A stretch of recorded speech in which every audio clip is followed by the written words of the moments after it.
Halo Rek, selamat pagi. Masih bersama dengan kelompok 1 mata kuliah Pengantar Tata Hukum Indonesia. Di sini kami beranggotakan 3 orang. Yang pertama dengan saya sendiri bernama Alvara Disa Fridia Sili Putri Ami. Yang kedua teman saya yaitu Robi Maulana Ihsan, dan yang terakhir yaitu Selviana Damahrani. Di sini kami akan menjelaskan mengenai hukum perdata untuk tugas UTS kami. Monggo disimak nggih. Materi yang pertama yaitu pengertian hukum perdata. Hukum perdata adalah rangkaian peraturan-peraturan hukum yang mengatur mengenai hubungan antara orang yang satu dengan orang yang lainnya yang menitikberatkan kepada kepentingan perseorangan. Yang kedua yaitu sejarah hukum perdata di Indonesia. Sejarah hukum perdata Indonesia tidak terlepas dari sejarah hukum Eropa di Indonesia, yang utamanya di Eropa kontinental berlaku hukum perdata Romawi dengan dasar kodifikasi hukum Belanda, maka dibuatnya yaitu BW atau Burgerlijk Wetboek dan WVK yaitu Wetboek van Kophandel. Di tahun 1948, kedua undang-undang tersebut mulai berlaku di Indonesia dan ditetapkan hingga saat ini dan dikenal sebagai KUH Perdata untuk BW dan KUH Dagang untuk WVK. Lanjut materi yang ketiga yaitu unsur-unsur hukum perdata. Yang pertama yaitu adanya kaidah hukum. Kaidah hukum di sini terdiri jadi 2. Yang pertama yaitu tertulis seperti jurisprudensi, traktat, dan yang terakhir perundang-undangan. Yang kedua yaitu tidak tertulis seperti kebiasaan masyarakat itu sendiri. Yang kedua, unsur-unsur hukum perdata yaitu mengatur hubungan hukum subjek yang satu dengan hukum subjek hukum yang lainnya. Yang ketiga yaitu bidang-bidang hukum yang diatur di dalam hukum perdata. Yang pertama yaitu hukum orang, yang kedua hukum keluarga, yang ketiga hukum benda, dan lain-lainnya. Lanjut materi yang keempat yaitu sumber-sumber hukum perdata. Sama seperti yang aku jelaskan di unsur-unsur hukum perdata, sumber hukum perdata terdiri jadi 2, yaitu hukum perdata tertulis dan hukum perdata tidak tertulis. Yang tertulis yaitu seperti perundang-undangan, traktat, jurisprudensi, lalu yang tidak tertulis yaitu kebiasaan masyarakat itu sendiri.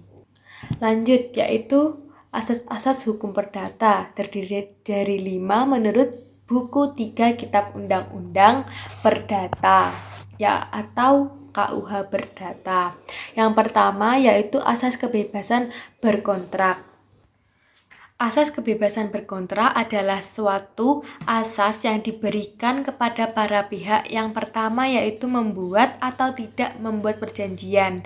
Yang kedua, mengadakan perjanjian dengan siapapun. Yang ketiga, menentukan isi perjanjian, pelaksanaan dan persyaratannya. Dan yang terakhir, menentukan bentuk perjanjian itu seperti apa, baik secara tertulis maupun tidak tertulis. Yang kedua yaitu asas kepastian hukum. Asas ini memiliki arti yaitu janji harus ditepati. Pada dasarnya, asas ini berkaitan dengan atau kontrak yang dilakukan secara individu. Yang ketiga yaitu asas kepribadian atau personality. Ruang lingkup dari perjanjian ini yaitu pada pihak-pihak yang membuat perjanjian saja. Selanjutnya yaitu asas konsensualisme atau dapat disebut dengan kesepakatan dari pihak-pihak yang membuat perjanjian. Lalu selanjutnya yaitu asas itikat baik. Lanjut yaitu sistematika atau pembagian BW, Burgerlijk Wetboek. Berdasarkan ilmu pengetahuan, hukum perdata dibagi menjadi 4, yaitu hukum tentang orang, hukum keluarga, hukum kekayaan, hukum harta kekayaan, hukum harta benda, dan yang terakhir yaitu hukum kewarisan. Sedangkan apabila dilihat dari peraturan hukumnya yaitu KUH Perdata atau Burgerlijk BW, maka hukum dapat dibagi menjadi 4 bagian yaitu buku 1 tentang orang, buku 2 tentang benda, buku 3 tentang perikatan, dan buku yang keempat tentang pembuktian atau kadaluarsa. Hukum keluarga. Pengertian dari hukum keluarga yaitu keseluruhan ketentuan-ketentuan atau aturan-aturan yang mengenai hubungan hukum yang bersangkutan dengan kekeluargaan sedarah, kekeluargaan karena perkawinan, seperti perkawinan, kekuasaan orang tua, perwalian, pengampuan, dan keadaan tidak hadir.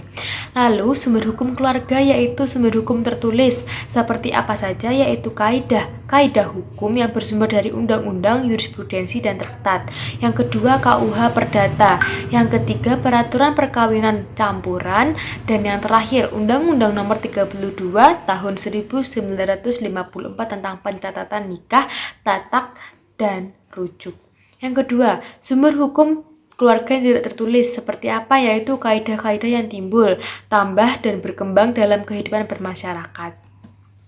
Lalu, ruang lingkup hukum keluarga. 1. Perkawinan. 2. Putusnya perkawinan. Yang ketiga, harta benda dalam perkawinan.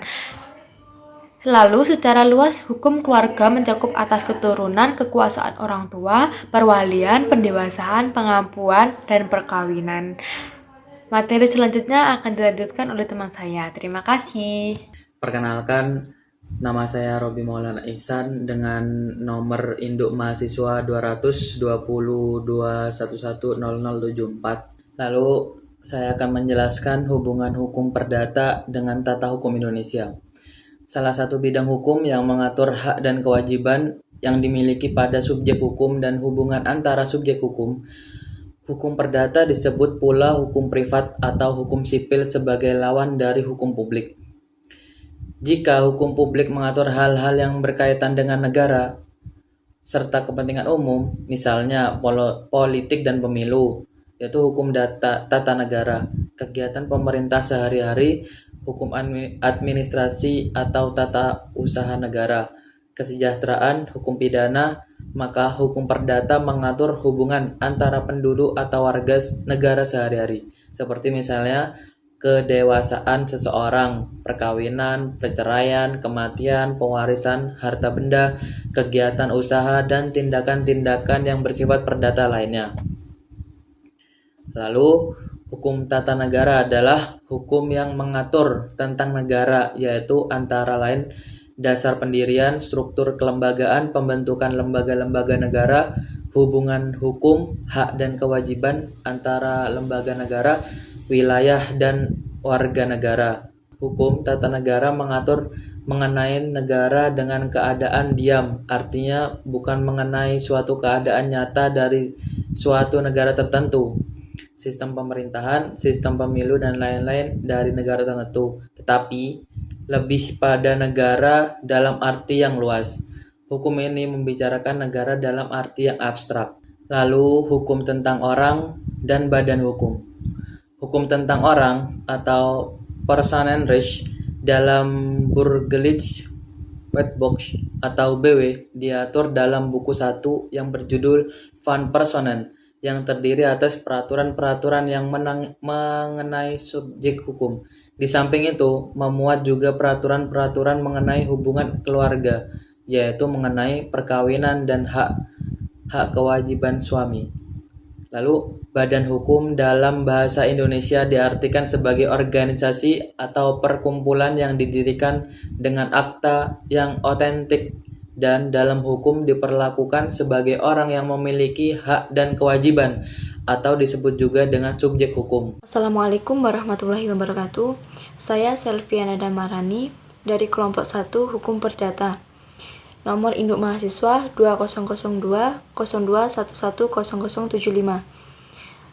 Baik, kemudian saya akan melanjutkan presentasi mengenai hukum tentang benda, kemudian hukum tentang perjanjian, dan yang terakhir hukum acara perdata. Pengertian hukum tentang benda. Hukum benda adalah peraturan-peraturan hukum yang mengatur tentang benda atau barang-barang dan hak kebendaan. Pengertian benda dapat dibedakan menjadi pengertian dalam arti sempit dan dalam arti luas. Di dalam hukum perdata, benda lazimnya disebut sebagai objek hak berhadapan dengan subjek hak, yaitu badan pribadi. Contohnya, benda tidak bergerak, tanah.